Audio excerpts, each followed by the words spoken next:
안녕하세요. 저는 이번에 자아존중감 향상 집단상담 프로그램이 초등학교 고학년의 자아존중감에 미치는 영향을 주제로 논문을 발표하게 된 광주교육대학교 교육대학원 교육상담학과 김지현이라고 합니다.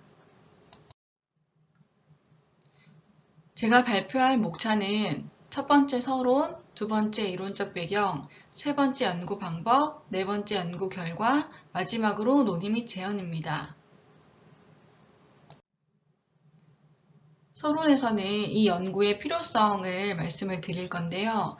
최근 학교폭력, 왕따, 자살시도, 불안, 우울, 비행행동 등 이런 정서적 어려움을 겪는 초등학생의 숫자가 늘어나고 있습니다. 이러한 문제들은 사회적인 문제가 되고 있는데요. 이러한 문제를 해결하기 위한 근본적인 원인, 그리고 해결책이 무엇인지 깊이 고민해 보아야 할 필요가 있습니다. 자신을 신뢰하고 존중할 줄 아는 능력인 자아 존중감은 이러한 정서적 어려움을 겪는 학생들에게 도움을 줄 수 있는 근본적인 해결책이 될 수 있습니다. 또한 코로나19로 인한 소집단 활동 및 공용 물품 사용 제한 등 선행 연구들과 차이점이 있어서 새로운 학급 단위 집단 상담 운영 방법을 찾을 필요가 있습니다. 연구 문제는 자아존중감 향상 집단상담 프로그램은 초등학생의 자아존중감을 높이는 데 효과적인가로 설정하였습니다. 이론적 배경입니다. 초등학교 고학년의 자아존중감. 먼저 초등학교 고학년의 발달 특성을 살펴볼 건데요. 아동기에서 청소년기로 이행하는 단계로 신체적, 정서적, 사회적으로 많은 변화가 일어나는 중요한 전환점에 놓여 있습니다. 이 시기 학생들은 신체적으로 2차 성징이 시작되어 이성 간의 차이가 뚜렷하게 나타나기 시작하며 학업 수준이 높아지고 학습량이 늘어나면서 이는 학생들에게 많은 스트레스를 초래하기도 합니다. 그리고 부모의 보살핌으로 벗어나 본격적으로 자신의 힘으로 다양한 사회적 상황에 적응을 해 나가기 시작하는 시기로 또래의 영향력이 매우 커집니다. 이러한 갑작스런 차이로 인해 불안함을 느끼고 스트레스를 느끼는 것은 당연한 일입니다. 초등학교 고학년과 자아존중감을 살펴보겠습니다. 초등학교 저학년 시기에는 비현실적으로 높게 자아존중감이 형성되었다가 3학년 시기부터 저하되기 시작해 6학년이 되면 크게 낮아진다는 연구 결과가 있습니다. 그러나 이 초등학교 고학년 시기는 에릭슨이 말한 근면성 대 열등감의 시기로 긍정적 대인관계를 통한 자아 개념을 확립하는 중요한 시기입니다. 또한 이 시기에 확립한 긍정적 또는 부정적 자아상은 성인이 된 후에도 오랫동안 변하지 않고 지속되는 특징이 있습니다. 선행 연구에 대해서 분석해 보았습니다. 자아존중감이 항상 집단상담에 적용된 프로그램을 조사해 보았는데요. 분석한 11가지의 선행연구는 모두 전체 자아존중감 점수 향상에 유의미한 결과를 보고하였습니다. 분석한 총 11개의 선행연구들 중 자아존중감 하위 영역을 나누지 않고 진행한 연구는 1건, 자아존중감 향상 집단상담을 통해 대인관계가 향상되었다라는 논문 1건, 그 다음에 자살 생각이 감소되었다라고 발표한 연구가 1건, 그 외에 다양한 하위 영역에서 유의미한 결과가 나타나지 않은 연구가 8건이 있었습니다. 분석한 연구들 중 몇 가지를 보여드리도록 하겠습니다. 먼저 이선미, 이루미 2017년, 2016년 연구한 논문에서 적용한 프로그램은 김의실과 손현동의 자존감 향상 프로그램 원리와 실제에 나와 있는 프로그램을 사용하였고요. 하위 영역 중에 이선미의 연구에서는 사회적, 가정적 자아존중감이 유의미한 결과가 나오지 않았고, 이루미의 연구에서는 가정적 자아존중감이 유의미한 결과가 나타나지 않았습니다. 그리고 임정숙의 연구에서는 이형득의 연구, 삼성 사회정신건강연구소 개발 자아존중감 향상 프로그램, 그리고 휴넷 주니어 성공스쿨 연구를 바탕으로 수정 보완하여 프로그램을 사용하였고요. 또한 일반적, 가정적, 학업적 자아존중감은 유의미한 결과가 나타나지 않았습니다. 송혜민의 연구에서는 한숙경, 오인수의 자신감 향상을 위한 집단상담 프로그램을 사용하였고요. 여기에서도 사회적, 가정적 자아존중감엔 유의미한 차이를 보이지 않았습니다. 그리고 조원성의 연구에서는 펠로메이어가 개발한 프로그램을 사용하였는데요. 여기서도 가정적 자아존중감엔 유의미한 결과를 나타나지 않았습니다. 이외의 다른 연구들은 다양한 결과를 보고하였었는데요. 제가 보여드린 5가지 연구에서 모두 가정적 자아존중감의 향상이 밝혀지지 않았습니다. 임정숙과 송혜민의 연구에서 사용한 프로그램은 가정 내 상호작용을 직접적으로 다루는 회기가 없었던 프로그램이었고요. 조원성의 연구 프로그램은 1회기가 가정적 자아존중감을 직접적으로 다뤘고, 이선미와 이루미가 연구한 적용한 프로그램은 2회기를 가정적 상호작용을 직접적으로 다루는 활동을 하였습니다. 이에 본 연구에서도 이선미와 이루미와 똑같은 프로그램인 김은실과 손현동의 자아존감 향상 프로그램 원리와 실제를 바탕으로 김대현의 연구를 참고하여 6학년의 발달에 좀 더 맞는 프로그램으로 수정 보완하여 적용하였습니다. 그리고 선행연구에서 자아존중감 향상 학급 단위 집단상담 운영 방법을 조사해 보았는데요. 몇 가지 제시해 보자면, 다양한 연구에서 학생들을 모두 소집단을 구성하여 집단 상담을 진행한 것을 알 수 있었습니다. 학급 내 집단 상담은 운영자가 학생들에게 개별 피드백을 한 명씩 주기 어려운 점, 그리고 개개인의 집단 상담 참여도를 높이고 상호작용의 기회를 최대한 많이 보장하기 위해서 소집단이 권장되고 있는 방법입니다. 그래서 이외에 다른 조사한 8건의 선행연구소도 모두 소집단을 구성하였던 것을 볼 수 있었습니다. 그러나 코로나 상황으로 본 연구에서는 소집단 운영이 좀 제한되었기 때문에 소집단을 구성하지 않고 학급 전체를 하나의 집단으로 보고 프로그램을 운영하고 그 효과를 선행연구와 비교 분석해 보고자 합니다. 세 번째, 연구 방법입니다. 연구 대상은 본 연구자가 담임을 맡고 있는 광주광역시 이초등학교 6학년을 대상으로 실험 집단 남자 13, 여자 12, 총 25명, 통제 집단 남자 12, 여 13, 총 25명 선정하였고요. 제가 근무하고 있는 이 초등학교는 전업주부 비율이 높고 학부모들의 학구열이 높으며 학교 교육에 관심이 많은 편입니다. 또한 대다수 가정이 경제적으로 안정되어 있고 학생들은 기본 학습 능력이 잘 갖추어져 있으며 사교육을 받는 비율이 매우 높은 특징을 가지는 학교입니다. 실험 설계는 프로그램 시행 전과 후에 실험 집단과 통제 집단에 동일한 자아존중감 검사지를 활용하여 검사를 실시하였고, 실험 집단에 주 1, 2회 총 10회기의 자아존중감 향상 집단 상담 프로그램을 적용하였습니다. 검사 도구로는 쿠퍼 스미스의 자아존중감 척도를 최보가와 전규현이 재구성한 척도를 활용하였고요. 이 자아존중감 척도에는 일반적, 사회적, 가정적, 학업적 4가지 하위 요인이 포함됩니다. 그리고 집단 상담이 끝나고 나서 양적인 평가 한계를 보완하기 위해서 집단 상담 만족도와 소감을 분석하였습니다. 연구 절차입니다. 사전검사 8월 21일에 실험 집단과 통제 집단의 각 반의 담임교사가 동일한 시간에 자아존중감 사전검사를 실시하였습니다. 그리고 8월 21일부터 10월 26일까지 자아존중감 향상 집단상담 프로그램 실험 처치가 이루어졌는데요. 코로나 상황으로 인해 온라인 수업이 진행되면서 실험 처치가 중간중간 끊기는 상황이 발생했습니다. 사전 검사부터 사후 검사까지 총 12주가 걸렸으나 실제 프로그램은 7주 정도만 운영이 되었습니다.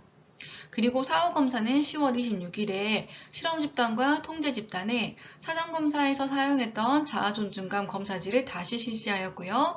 실험 집단에만 양적 평가의 한계를 보완하고자 만족도 조사를 실시하였습니다. 집단 상담은 이런 식으로 운영하였습니다. 학급 교실에서 연구자인 담임교사 제가 운영을 하였고요. 그 다음에 대도시 6학년 25명을 대상으로 하였고 총 10회기 주 2회를 기본적으로 하되 온라인 수업을 할 때는 주 1회를 진행했고 학생들이 아예 등교하지 못하는 때는 아예 진행하지 못한 주도 있었습니다. 그리고 회기당 80분을 사용했고요. 블록타임으로 연차씩 그리고 1회기를 40분으로 1시간만 하면은 활동의 완성도 및 전체 소집단 운영 구성에 시간이 부족하기 때문에 80분으로 꼭 해야 한다고 느껴졌고요. 그 다음에 소집단은 코로나로 인하여 소집단 활동이 제한되어서 모든 활동은 개별 활동으로 거의 대체를 했고요. 그 다음에 전체가 돌아가면서 발표하는 방식을 하였습니다. 준비물은 공용 물품 사용이 제한되어 있어서 개별 준비물을 사용하도록 하고 필요한 경우 교사가 개별적으로 나누어 주도록 하였습니다. 프로그램 내용은 관계 형성, 자기 수용, 타인 수용, 유능감 및 성취감, 그리고 마무리까지 구성이 되어 있고요. 간단하게 살펴보자면 관계 형성 때 별칭을 정하고 I am 그라운드 놀이를 통해서 친구들과 좀 가까워지는 시간을 가졌고요. 자기 수용은 총 3차시로 나의 장점과 강점을 알아보는 시간, 그 다음에 인정 욕구를 알아보는 것, 그 다음에 나의 심리적 변화에 대해서 알아보는 것, 3회기와 4회기는 제가 다른 김대현 연구를 가지고 초등학교 6학년에 좀 더 어울리는 활동으로 수정 보완해서 들어온 부분이었습니다. 그 다음에 타인 수용은 세 가지 활동을 하였는데 찰흙으로 가족을 동물로 표현하고 소개하는 것, 가족과의 좋은 기억을 앨범으로 만들어 발표하는 것, 그 다음에 나와 친구의 관계도 그리고 발표하기, 그 다음에 유능감 및 성취도에서는 친구들과 이제 다양한 협동활동을 하는 걸로 신문지 찍고 놀기, 그리고 그걸 볼링하기, 그 다음에 전지의 핑거프린팅 물감으로 협동화를 완성하기 등을 하였고요. 마무리 활동으로 나에게 상장을 주고 작은 파티를 하며 자존감 선언서를 낭독하고 마무리하였습니다. 연구 결과입니다. 먼저 자아 존중감에 미치는 효과를 보겠습니다. 자아 존중감 총점을 사전, 사후 검사, 평균과 표준 편차로 살펴보면 산술적으로 보면 실험 집단은 사전 점수에 비해 사후 점수가 올라가고요. 또 이를 공변량 분석한 표를 보면 다음과 같습니다. 이를 통해 보면 자아 존중감 점수는 실험 집단과 통제 집단에 통계적으로 유의미한 차이가 있는 것으로 나타났습니다.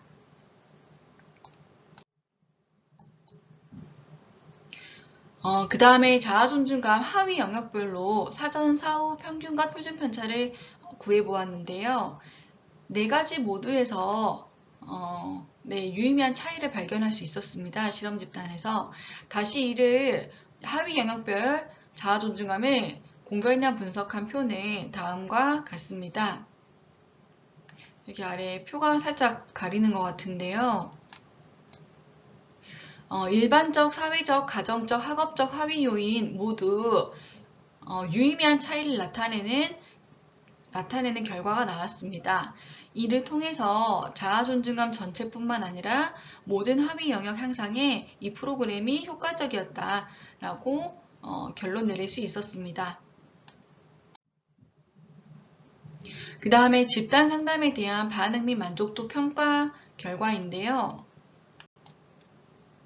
먼저 집단 상담이 도움이 된 정도에 대해서 학생들에게 기술해 주도록 하였습니다. 질문의 내용은 나의 가치를 아는 데 도움이 되었다. 나의 장점과 강점을 아는 데 도움이 되었다. 가족 안에서 나의 모습과 가족의 소중함을 알게 되었다. 다른 사람과의 관계에서 나의 긍정적, 부정적 모습을 받아들이는 데 도움이 되었다. 그리고 친구의 소중함을 알고 친밀해지는 데 도움이 되었다.로 5가지를 물어보았습니다. 학생들은 나의 욕구 알기 영역에서 매우 그렇다와 그렇다의 84%, 나의 강점, 장점 알기 영역에서 92%, 나의 부정적, 긍정적 모습 수용 영역에서 92%, 가족관계 이해 및 수용 영역에서 88%, 친구관계 이해 및 수용에서 가장 높은 96%가 도움이 되었다고 응답하였습니다. 참여한 학생 25명 중 21명은 5가지 영역 모두에서 그렇다라는 긍정적인 반응을 보였기 때문에 본 집단 상담이 프로그램의 목표를 달성하는 데 효과적이라고 판단하였습니다.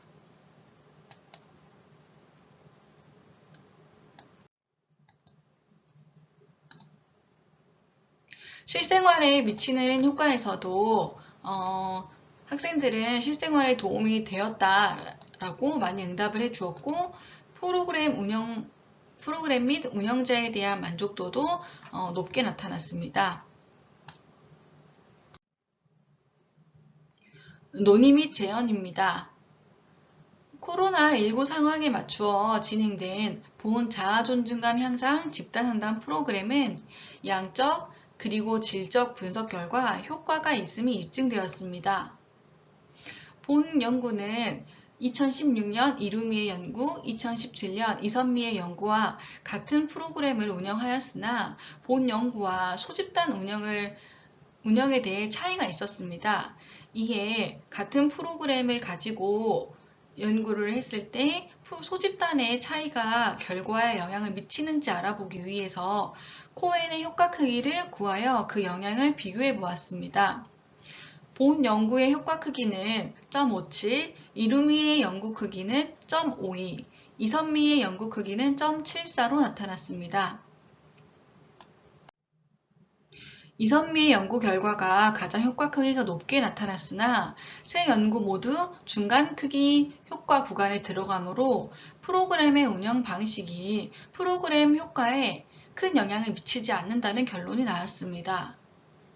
또한 이루미와 이선미의 연구와 달리 본 연구에서는 3회기, 4회기, 인정욕구 알아보기와 내 마음의 공통점 알아보기, 회기는 재구성하여 적용을 한 건데요. 이 또한 전반적 프로그램 운영 효과에 영향을 미치지 않는다라고 나왔습니다.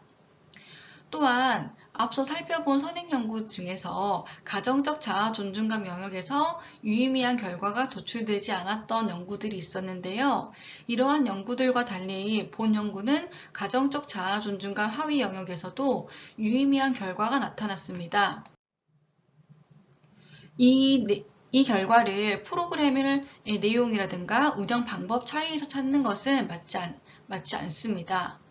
학교에서 이루어지는 집단 상담이 가정 내 상호작용의 모습을 바꾸지는 못하지만 이것을 바라보는 자신의 관점을 변화시킬 수 있다는 것이 제가 연구를 끝내고 나서 결론을 내린 부분이었습니다. 학생들은 연구 프로그램에 참여하면서 생각보다 자신이 가족들과 좋은 추억이 많다라는 것을 새롭게 느꼈다라는 점을 많이 진술을 했기 때문에 저는 그렇게 판단을 할 수 있었습니다. 운영자도 그런 부분에 초점을 맞추어서 학생들이 가정 내 상호작용을 바라보는 관점을 변화시키는 방법으로 운영을 해보면 좋겠다라는 그런 생각이 들었고요. 그리고 코로나 상황에서 소집단을 사용하지 않고 효과적인 학급 단위 집단 상담을 운영하기 위하여 1회기는 블록 타임으로 80분을 운영을 하는 것이 효과적이고 특히나 집단 상담 도입 활동인 현재 나의 기분 나누기 그리고 마무리 활동인 오늘 활동을 통해 느낀 점 공유하기는 꼭 모든 학생이 돌아가면서 한마디씩이라도 발표하도록 하는 것이 도움이 됩니다. 그리고 분위기 조성과 활동 시간 확보를 위한 회기의 과정의 구조화가 필요한데요. 다음과 같이 회기는 항상 구조화하여 진행하였고 이 때문에 학생들은 금방 적응을 하고 또 본 활동을 할 수 있는 충분한 시간을 확보하는 데 도움이 되었습니다. 현재 나의 기분 말하기는 전체, 그 다음에 차시 목표를 소개하고 개인별로 본활동을 한 후에 활동 결과를 발표했습니다. 이는 전체 또는 시간에 따라서 희망제만 발표하는 경우도 있었고요. 마무리 활동으로는 활동 소감에 대해서 전체 나누기를 하였습니다. 개인이 집단의 소속감을 느끼고 내가 타인으로부터 충분히 수용받는다라는 경험을 느끼기 위해서는 최소 10회기 이상의 집단 상담 운영이 필요합니다. 네, 그리고 재현하자면 본 연구에서 효과가 있게 나타난 가정적 자아 존중감에 대해 다양한 프로그램의 재구성, 그 다음에 다양한 학군, 학년을 대상으로 한 연구가 필요하고요. 프로그램 구성 시 친구들과 함께 해결하는 협동 과제들을 추가하면 학생들의 실생활에 더 도움이 되는 프로그램 구성이 나올 것으로 보입니다. 그다음에 인종욕구 알아보기 3회기, 마음의 변화 알아보기 4회기는 고학년 특성에 좀 맞추어진 활동이다 보니까 중학년과 저학년에 적용할 때는 특성에 맞도록 대체되거나 활동이 좀 단순하게 변형되어 접근을 할 필요가 있을 것 같습니다. 네, 이상으로 발표 마치도록 하겠습니다. 들어주셔서 감사합니다.